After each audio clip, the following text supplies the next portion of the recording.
Welcome back to the most news in the morning as job cuts and the housing crisis catch more and more homeowners in the crossfire. Mortgages and defaults are skyrocketing. But one congresswoman says she's sick of bailouts for Wall Street and nothing for the folks who might soon be living on Main Street. She's telling her constituents to become squatters in their own homes. Drew Griffin has the story.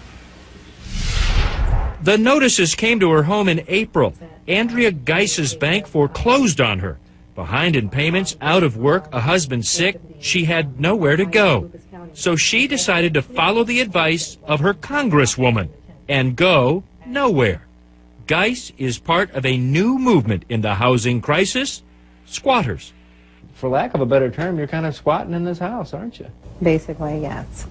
So I say to the American people, you be squatters in your own homes. Don't you leave. Captor says she has had it with government bailouts for Wall Street banks, but nothing for homeowners. She is advocating for a legal revolution, a demand that not one of her constituents leaves their home without an attorney and a fight. Even if they've been foreclosed on, don't leave. If they've had no legal representation of a high quality, I tell them stay in their homes. Captor is behind a strategy called Produce the Note.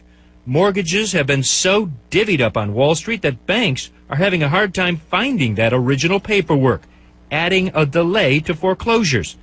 She is also pushing banks to rework loans, especially those banks getting bailouts and holding mortgages of folks getting tossed out. They're vultures. They prey on our property assets. And I guess the reason I'm so adamant on this is because I know property law and its power to protect the individual homeowner.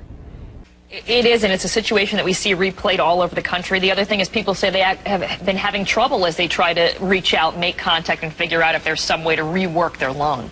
Yeah, in many cases, you just can't talk to the person. You get in these phone trees, or you're dealing with brokers who are working for the loans. It's very, very difficult to get through the red tape.